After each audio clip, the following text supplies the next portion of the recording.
So here we are, just needing to put in the final details for everything. So that's going to include the shadows under things. It'll include some bright reflection and cleaning up the edges of things and just making everything look a lot better. So I think I'm going to start first with just adding the shadows of things on the background. So I'll go to where my background is, and just to be safe, I think I'm going to work on another layer on top of that, just in case I mess up. I'm going to get a bigger brush, make sure it's plenty soft, and I'm going to just sample some of this shadow, and with the low opacity I'm going to carefully paint that in, paying attention to the other picture and how it looks. And this will hopefully make all of our items look like they are much more real in this world, like they're actually sitting on that surface. Because we did this on a new separate layer, if it looks wrong now, if I went overboard, I can go in and easily erase that shadow to make it not go that far out. And switch back to my brush and continue working it. Add maybe some darker in there.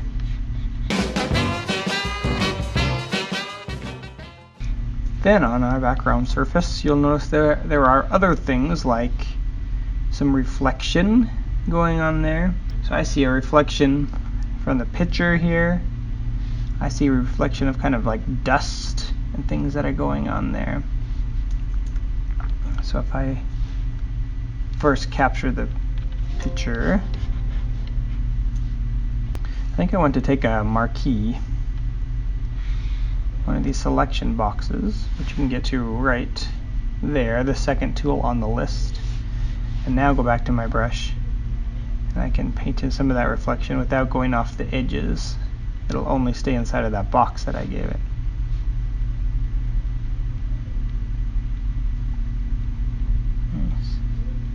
And where the grape is blocking the reflection, we won't get any. So I might even steal a touch of that grapey sort of color and just add a little bit in there, so the grape's kind of reflecting as well. That looks okay, huh? So Control D to deselect. Not bad, not bad. Then we need some of that dust over here, which was this lighter sort of color. And we also have this kind of edge that's rough. So I'm going to go back in and I'm going to take a rougher brush and keep things really light. And I think I will make sure I've got the right color.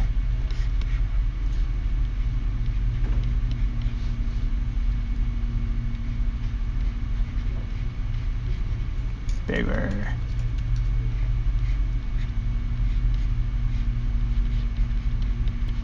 So we're just going to capture the basic essence of it. You may be the kind of person who wants to get all the tiny details. That's okay. But it's also alright to just kind of grab just the basics, just enough information in there to tell people what's going on. And I'm going to go in and just do that light spot along the edge that's kind of rough. Had some little areas that went down. And this also helps to tie together the top surface and the bottom surface, so it doesn't have such a quick cutoff.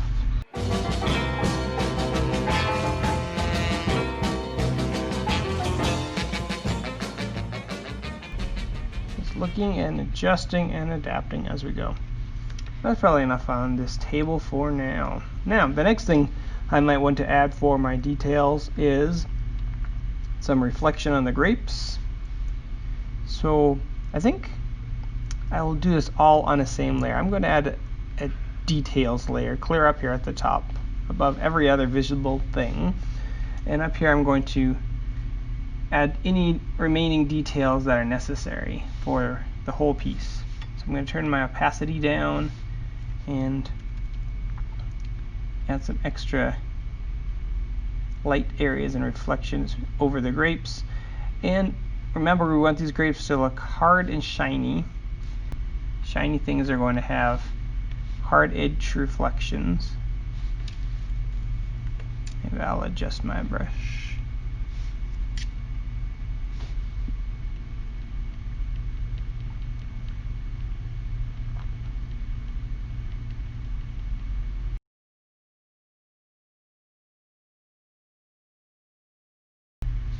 And of course I'm doing all of this based on what I'm seeing in the real picture, where those reflections should be and where the light is falling. And you'll notice how much more alive everything seems all of a sudden when we've got those reflections going on.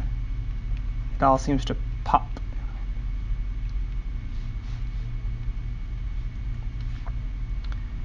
Other things I can do for my final adjustments are, if you take a look at this handle here, it's awfully rough and ragged. It looks pretty horrible actually. So I'll just go in and get the vase, and this is on the base color layer that we're going to want to erase, not the one where we did the shading. I want this to be pretty hard. And just grab the edge of that, smooth it down. You can use your smoothing, that might help you to be able to drag smoothly along it.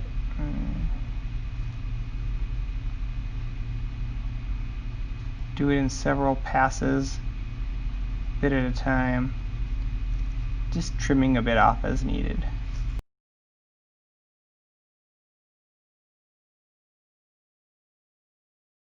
And you'll notice it's acting different if you have the smoothing on. It's delayed behind where it should be. So you just have to keep that in mind, that it's catching up to your cursor.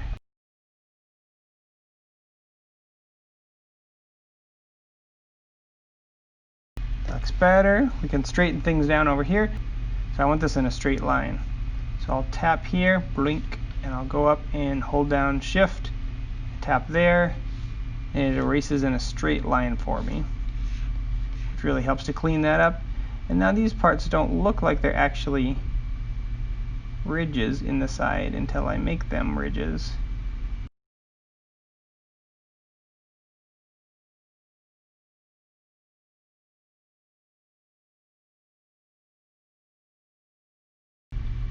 So again, drawing is a process of refinement. You'll see that I'm just going through back and forth and making things better and better with each pass. The grape right here has a funny corner to it, so I'm just going to grab some of that base color and brush that out a little bit. Clean up that corner. And then we also have a blur tool and we have a smudge tool over here. And those will actually help us to make things fit in a little bit better. So the blur tool is just going to blur what you go on. I'm going to make sure I'm on the right layer. I want to be on the vase. It will gently blur out the edge, make it less sharp, which in this situation is going to really help it to look more realistic. Because if you look over here, that edge is kind of blurry along the edge of the picture handle, and this one was pretty sharp here. So we can go in and carefully blur that edge a bit, make it more fuzzy. You don't want to overdo it. We can go around. This is, see how super sharp that is, and it looks not quite realistic. It looks a bit fake. So we'll blur that in a little bit. It nicely starts to become like one with the rest of the picture. What's going on there? A lot of times you want like really sharp edges, but in this case we want that blur. And I missed that really significant shape down here that looks kind of awful. So I'm going to carefully erase a bit of this while we're here.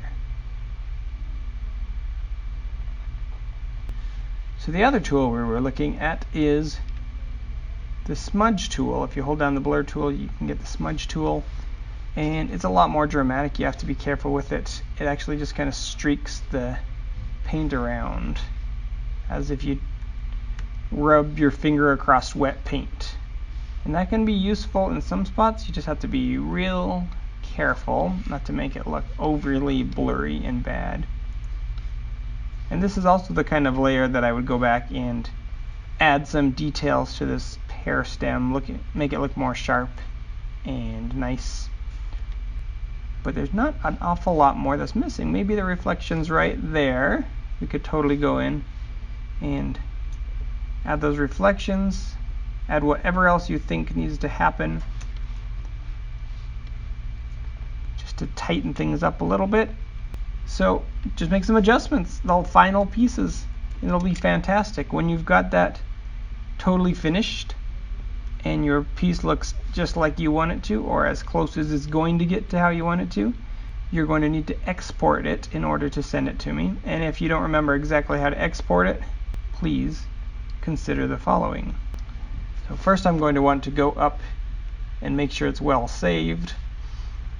And you should always be saving it every few minutes as you work. And then I'm going to go into File, Export. Either of these options will work, Quick Export or Export. If you go Quick Export, it's going to take you directly to just a save box, save window, where you're going to decide where to save it. If you do the one with more options, then you have choices to do it. If it was very huge, you could take it down to half the size, or whatever percent of the size. You could save it as a PNG or JPEG. PNG is great for this right now.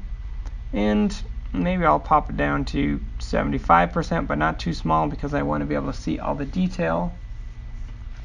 And then once it's happy, I'm going to hit Export All. And you can give it some name, make sure it's saved in a good spot, probably your file stream. And then you can hit Save. And what it's saving is not a Photoshop file like the one you've been working on. It's saving an image that can be viewed just on your computer or in your email, easily looked at.